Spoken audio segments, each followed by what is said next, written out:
নমস্কার। সমানুপাত হাজির পঞ্চতন্ত্রের গল্প নিয়ে। আজকের গল্পের নাম খাল কেটে কুমির আনা। এক পুকুর পাড়ে ছিল এক বিরাট গাছ। সেই গাছের ডালে ছিল বকের বাসা।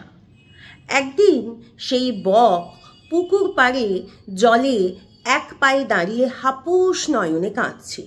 তাই দেখে কাঁকড়া এগিয়ে এসে জিজ্ঞেস করল, বক মামা, তুমি কাঁদছো কেন? তোমার কি হয়েছে? বক কাঁকড়া ভাগ্নেকে মনের দুঃখের কথা খুলে বলল। বক বলল যে গাছের নিচে আছে এক সাপের গর্ত। বকেরা যেই সকালবেলায় গাছের বাসা ছেড়ে বেরিয়ে যায়, অমনি সাপ গিয়ে বকের ছোট ছোট বাচ্চাদের খেয়ে নেয়।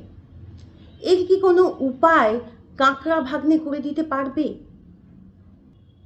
বকের এই অনুরোধ শুনে কাঁকড়া মনে মনে হাসল, কারণ বকরা এই কাঁকড়াদেরই ছোট ছোট বাচ্চাদের ধরে ধরে খেত। তাই কাঁকড়ার হাতে এসে গেল প্রতিশোধ নেওয়ার এক অভাবনীয় সুযোগ।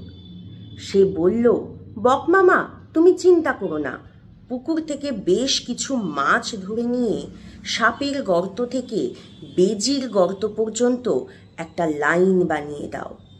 মাছের লোভে বেজি আস্তে আস্তে এসে পৌঁছাবে সাপের গর্তের কাছে আর মেরে ফেলবে সাপকে। এইভাবে তুমি সাপকে মেরে ফেলতে পারবে। কাঁকড়ার কথা শুনে বক সাপের গর্ত থেকে বেজির গর্ত পর্যন্ত একটা লম্বা লাইন বানিয়ে ফেলল মাছের। বেজি মাছের লোভে এসে সাপকে শেষ পর্যন্ত মেরে ফেলল।